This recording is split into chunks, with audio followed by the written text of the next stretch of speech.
திரு கனகராஜ், நான் உங்களிடமிருந்தே தொடங்குகிறேன். ஒரு 10 கேள்விகள் இன்னைக்கு நிதி மசோதா மற்றும் நிதிநிலை தொடர்பான பல்வேறு ஆய்வுகளுக்கு பிறகாக தன்னுடைய உரையில இந்த கேள்விகளை நிதியமைச்சர் எழுப்புகிறாரு. எந்த அடிப்படையில் இந்த 10 கேள்விகள் எழுப்பப்பட்டிருக்கு? முதல்ல தமிழ்நாடு அரசுக்கு பாராட்டுக்கள். சாதிய ஆணவ படுகொலைகளை தடுப்பதற்கான ஒரு முயற்சியில் தமிழ்நாடு அரசாங்கம் இறங்கியிருக்கு. அதற்காக என்னுடைய பாராட்டுக்கள். அடுத்து மாண்புமிகு தமிழ்நாடு நிதியமைச்சர் திரு தங்கம் தென்னரசு அவர்களுக்கு உண்மையிலேயே ரொம்ப சாஃப்டான குரலில் ஒரு ருத்ர தாண்டவமே ஆடிட்டார். ஆக்சுவலாக அவர் சொன்னது 10 கேள்விகள் மட்டும் இல்லை, ஏராளமாக இருக்கு. ஆனால் இது ஒன்றும் தமிழ்நாட்டுக்கு மட்டும் கொடுக்காது இல்லை. தமிழ்நாட்டுக்கு திமுக இருக்குது அதனால் கொடுக்கல அப்படிங்கிறதெல்லாம் கிடையாது. அடிப்படையிலேயே ஆர்எஸ்எஸ் கூட்டாட்சி தத்துவத்தை ஏற்கலை. அவங்க ஆரம்பத்திலேருந்தே கூட்டாட்சி என்பது அவங்களுடைய அந்த குருஜின்னு சொல்கிற கோல்வால்கர் சொன்னது வார்த்தையில் சொல்லணும்னா, தற்போதைய கூட்டாட்சி அமைப்பு பிரிவினைவாத உணர்வுகளை உருவாக்கி ஊட்டமளிக்கிறது. ஒரு வகையில் இது ஒற்றை தேசத்தின் உண்மையை மறுக்கிறது. எனவே அது பிளவுபடுத்தும் தன்மையை கொண்டுள்ளது. ஒற்றையாட்சி வடிவத்தை அரசாங்கத்தை நிறுவுவதற்கு இது சரி செய்யப்பட்டு அரசியலமைப்பு சட்டம் திருத்தப்பட்டு சுத்தம் செய்யப்பட வேண்டும். இதுதான் அவருடைய இதை அவங்களுக்கு இப்போ உடனடியாக செய்ய முடியாது அப்படிங்கிற காரணத்தினால உள்ளிருந்தே மாநிலங்களுக்கான அதிகாரம், சட்டம் இயற்றும் அதிகாரம், நிதி ஏற்பாடு இது எல்லாத்தையும் இல்லாமல் செய்யணும்னு நினைக்கிறாங்க. நீங்கள் இப்போ அவர் சொன்னது தவிர வேற இருக்கு. இப்போ பிரதமர் பயிர் பாதுகாப்பு திட்டம், அது ஏற்கனவே எப்படி பங்கீடு இருந்ததுன்னா, எவ்வளவு பிரீமியம் கட்டணுமோ அதில் 2% விவசாயி கட்டுவார். ஒன்றிய அரசும் மாநில அரசாங்கமும் 49 வச்சுருந்தாங்க. ஆக்சுவலாக பிஜேபி ஆட்சி பொறுப்புக்கு வந்த பிறகு அதை 25% தான் கொடுக்க முடியும்னு சொல்லிட்டாங்க. ஸோ 25% ஒன்றிய அரசாங்கம், மீதி உள்ளது மொத்தத்தையும் 73% மாநில அரசாங்கம் ஏற்றுக்கொள்கிறது. இப்போ நீங்கள் சொல்கிற வாதம் ஒரு ஆர்எஸ்எஸ்னுடைய ஒரு கொள்கை, அது ஒரு அடிப்படை சித்தாந்தமாக இருக்குது, அது கோஆபரேட்டிவ் ஃபெடரலிசத்தை ஏற்றுக்கல அப்படிங்கிற வாதங்கள் இல்லை. 10 கோஆபரேட்டிவ் ஃபெடரலிசம் இல்லை, ஃபெடரலிசத்தையே ஏற்றுக்கலாம். சரி, இப்போ அப்படி ஒரு வாதம் வைக்கிற அதே நேரத்தில் 2 முறை ஆட்சி முடிந்து 3வது முறையாக ஆட்சிக்கு வந்திருக்கிறார்கள். இப்போ ஒவ்வொரு முறை ஒவ்வொரு காலகட்டத்திலும் ஒவ்வொரு மாதிரியான சீர்திருத்தங்கள் அப்படிங்கிறது நடக்குது. அது பொருளாதார ரீதியாகவோ அது மாநிலங்களுக்கான நிதி பகிர்வு உள்ளிட்ட பல்வேறு விஷயங்கள்ல ஒரு சீர்திருத்தம் நடக்குது. அப்படியான ஒரு சீர்திருத்தத்தினுடைய நீட்சி அப்படின்னு இதெல்லாம் பார்க்க முடியாதா? இல்லை, சீர்திருத்தம்னா நீங்க வளமான மாநிலங்கள் தான் நீங்கள் ஒன்றிய அரசாங்கத்தை வலுவாக இருக்கிறதுக்கு அவங்க பாஷையில் சொன்னோம்னா ஒரு பெரிய வல்லரசாவதற்கான வாய்ப்புன்னு சொல்கிறாங்க. ஆனால் மாநிலத்திற்கு எந்த நிதியும் அதிகாரமும் பெருசாக கொடுக்காம அதை அப்படியே எடுத்துக்கிட்டா எப்படி? உதாரணமாக போஸ்ட் மெட்ரிக் ஸ்காலர்ஷிப், SC STகளுக்கான போஸ்ட் மெட்ரிக் ஸ்காலர்ஷிப், பட்டியல் சமூகம், பட்டியல் பழங்குடியினருக்கு 1943 இருந்து அந்த கல்வி உதவித்தொகை இருந்தது. நரேந்திர மோடி வந்தோடனே 2 வருஷம் நிப்பாட்டிட்டார். 75% ஒன்றிய அரசாங்கம் கொடுத்தது, இப்போ 60% கொடுத்துக்கிட்டு இருக்கு. அதை கூட ஒழுங்காக கொடுக்கலைன்னு இப்போதைய முதலமைச்சர் மாண்புமிகு MK ஸ்டாலின் அவர்கள் கடிதம் எழுதலை, திரு எடப்பாடி பழனிசாமி அவர்கள் கடிதம் எழுதியிருக்கார். சமக்கிர சிக்ஷா அபியானுக்கு பணம் கொடுக்க மாட்டேன்றாங்க. கல்வி பெறும் உரிமை சட்டத்தின் அடிப்படையில் நீங்கள் உச்சநீதிமன்றம் போய் தான் பணம் வாங்க வேண்டியிருக்கு. வெளிநாட்டில் படிக்கும் சிறுபான்மை இனத்தைச் சேர்ந்த மாணவர்களுக்கு கடன் வாங்கினா அந்த வட்டிக்கு ஒரு மானியம் கொடுத்துக்கிட்டு இருந்தாங்க. அதை ஒன்றிய அரசாங்கம் நிறுத்திடுச்சு. இப்போ மாநில அரசாங்கம் ஒரு 20 லட்சம் ரூபா அப்படி போகிற மாணவர்களுக்கு நாங்கள் உதவி செய்கிறோம் அப்படின்னு வந்திருக்காங்க. கடன் அளவை 3% மாற்றிட்டாங்க.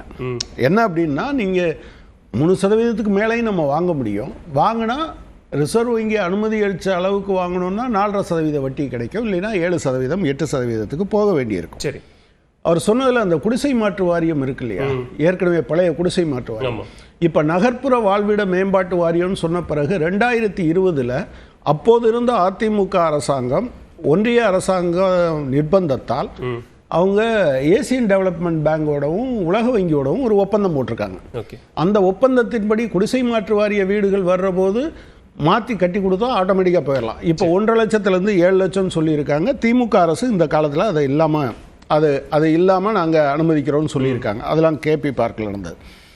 ஒன்று, இந்த ஃபினான்ஸ் கமிஷன் ஆரம்பத்தில் வெறும் மக்கள் தொகையை மட்டும் வச்சு வந்தது. சரி. இப்போ நீங்கள் ஒன்று தெரிஞ்சுக்கங்க, இப்போ தமிழ்நாடு அரசாங்கம் கவனம் செலுத்த வேண்டிய ஒரு பகுதி இருக்குது.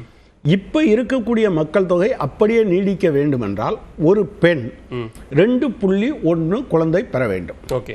ஆனால் இப்போ தமிழ்நாட்டில் ஃபெர்டிலிட்டி ரேட், குழந்தை பெறும் விகிதம் என்பது 1.4. அதாவது இது 3ல் 2 பகுதி தான் இருக்குது. அப்போ நம்ம ஜனத்தொகை குறையும். ஏற்கனவே அதை 71ஆம் ஆண்டு சென்சஸ் அடிப்படையில் பண்ண வேண்டும் என்று சொன்னதை இவங்க குறைச்சிட்டாங்க. குறைச்சதுனால இப்போ அதைத்தான் அவர் சொல்கிறார், நமக்கு 4.07% தான் இப்போது நமக்கு கிடைக்கிறது. கடந்த காலத்தில் நீங்கள் அது பார்த்தீங்கன்னா 2015-16 வரை அது 4.97% வரை நமக்கு கிடைத்தது. ஒரு வருஷத்துக்கு 35,000 கோடிக்கு மேல் நமக்கு இழப்பு ஏற்படும். நீங்கள் இந்த பட்ஜெட்டில் மட்டும் நமக்கு நிதி பங்கீட்டின் அடிப்படையில் நீங்கள் பார்த்தீங்கன்னு வச்சுக்கோங்க, உத்தரப்பிரதேசத்துக்கு கொடுத்த தொகை கேரளா, தமிழ்நாடு, கர்நாடகா இது 3க்கும் சேர்த்து கொடுத்த தொகையை விட கிட்டத்தட்ட 20,000 கோடி ரூபாய் அதிகம் உத்தரப்பிரதேசத்துக்கு. முதற்கட்ட பார்வை எடுத்துக்கிறேன், பேசலாம். திரு சூர்யா, இங்க மாநில அரசுகளை கேட்காமல் ஜிஎஸ்டி சீர்திருத்தம் கொண்டு வந்தது தொடங்கி பொருளாதார வளர்ச்சிக்கு ஏற்ற ஒரு நிதி பகிர்வை கொடுக்கல அப்படிங்கிற வரைக்கும் ஒரு 10 கேள்விகளை நிதியமைச்சர் பட்டியலிட்டிருக்கிறார். இது கூட்டாட்சி தத்துவத்திற்கு எதிரானது அப்படிங்கிற ஒரு குற்றச்சாட்டையும் முன்வைக்கிறார். எப்படி? அது அடிப்படையிலே தவறு. ஜிஎஸ்டி கவுன்சில் எடுத்த முடிவு தான் அதில் தமிழக அரசாங்கம் எல்லாரும் அதில் இருக்கக்கூடியதான். இப்போ இவர்களுடைய இந்த விவாதம், இந்த பேச்சுகள் இதெல்லாம் நம்மளுக்கு நல்லாவே புரியுது. அதாவது கரூர் சம்பவம் ஆகட்டும், இல்லை இவர்களுடைய வாக்குறுதிகள் நிறைவேற்றப்படாதாகட்டும், தேர்தல் வரக்கூடியதாகட்டும், இதையெல்லாம் கையாள முடியாமல் எப்பயும் போல இவர்களுக்கு கைவந்த கலையாக மத்திய அரசு பணம் கொடுக்கவில்லை அப்படின்ற ஒரு குற்றச்சாட்டை வைக்கிறாங்க. கரூர் உயிர் பலியும் இதுல சேருமா? கரூர் சம்பவம்னு சொல்றீங்க, அது மிகப்பெரிய ஒரு உயிர் பலி, அதுவும் இதுல சேருமா? அது என்ன சேரும்னா, உச்சநீதிமன்றம் இவர்கள் தலையில் குட்டி அந்த வழக்கை சிபிஐக்கு கொடுத்திருக்கின்றது அல்லவா, அந்த தோல்வியை மறைப்பதற்காக வேறு விஷயத்தை தேடிக்கொண்டிருக்கிறார்கள். அதுல இது ஒரு விஷயமா எடுத்துக்கலாம்.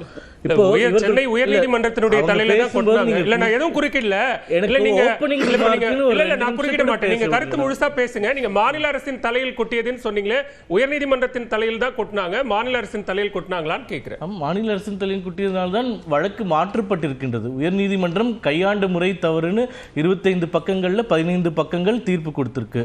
மீதி 10 பக்கங்கள்ல இந்த தமிழக அரசாங்கம், உயர் அதிகாரிகள், காவல்துறையினர் பப்ளிக்கா மீடியாவுக்கு வந்து பேசியதால் அந்த விசாரணை தன்மை பாதிக்கப்படுகின்றது கருத்தையும் சொல்லியிருக்காங்க. அது தமிழக அரசினுடைய தோல்விதான். அதனாலதான் இந்த வழக்கு மாற்றம். சூர்யா வழக்கமா எதுவும் டைவர்ட் ஆக மாட்டாரு, இன்னைக்கே ரொம்ப டைவர்ட் ஆகி வேற ஏரியா. எனக்கு என்ன சொல்றேன், ஒரு 2 நிமிடம் இல்ல 3 நிமிடம் ஓப்பனிங் ரிமார்க் கொடுப்பதற்கு கூட. இப்போ தங்கம் தென்னரசு அவர்கள் சொன்னதுல பாத்தீங்கன்னா, அவர்கள் சொல்லுவது, அதாவது நிதி வந்து குறைவாக கொடுக்கப்படுகிறது தவறு என்ற கருத்து நான் சொல்லவில்லை. இவர்கள் சட்டமன்றத்தில் சமர்ப்பிக்கக்கூடிய ஆண்டாண்டுக்கான பட்ஜெட் தெரிவிக்கின்றது. எப்படி என்றால், கடந்த ஆண்டு பட்ஜெட் பிரசன்ட் பண்ணும்போது அவர்கள் மத்திய அரசிடமிருந்து பெறக்கூடிய வருவாயின் எஸ்டிமேட் வைத்தது வந்து 49,775 கோடி ரூபாய். அடுத்த ஆண்டு, அதாவது இந்த நிதியாண்டுக்கு பட்ஜெட் பிரசன்ட் பண்ணும்போது மத்திய அரசிடமிருந்து பெற்ற தொகை என்று இவர்கள் பட்ஜெட்டில் இவர்கள் கூறியிருக்கக்கூடிய தொகை 52,491 கோடி ரூபாய். அப்போ 2,716 கோடி ரூபாய் அதிகமாக தான் கிடைத்திருக்கின்றது. இவர்கள் சொல்வது போல நாங்கள் கேட்ட தொகையை விட இல்லை எக்ஸ்பெக்ட் பண்ண தொகையை விட கம்மியாக கொடுத்திருக்காங்க அப்படின்னு சொன்னா அதற்கான சான்று இவர்கள் பிரசன்ட் பண்ணக்கூடிய பட்ஜெட்ல தரவு இல்லை அப்படின்றது என்னுடைய முதல் கருத்து. அதனால இந்த குற்றச்சாட்டை நான் நிராகரிக்கிறேன். இரண்டாவது, இப்போ இது நம்ம கனகராஜ் ஐயா சொன்ன மாதிரி ஃபினான்ஸ் கமிஷன் 9வது ஃபினான்ஸ் கமிஷன்ல 7% நிதி பங்கீடு தமிழகத்திற்கு கிடைத்திருக்கிறது, உண்மை ஒத்துக்கிறேன். 15வது ஃபினான்ஸ் கமிஷன், அதாவது 2020 to 25 ஃபினான்ஸ் கமிஷன் 4.79% தான் கொடுத்திருக்கின்றது. அதையும் நான் ஒத்துக்கிறேன். இப்போ இந்த திமுகவினுடைய வார்த்தை ஜாலம், அந்த மக்களை எப்படி திசை திருப்பதுன்றதுல ரொம்ப எக்ஸ்பர்ட்ஸ் அவங்க. இப்போ அமைச்சர் பேசும்போது ரொம்ப அழகா பேசுறாரு. இந்த சதவீதம் குறைந்ததனால் கிட்டத்தட்ட 2.5 லட்சம் கோடி ரூபாய் தமிழகத்திற்கு இழப்பு ஏற்பட்டிருக்கின்றது.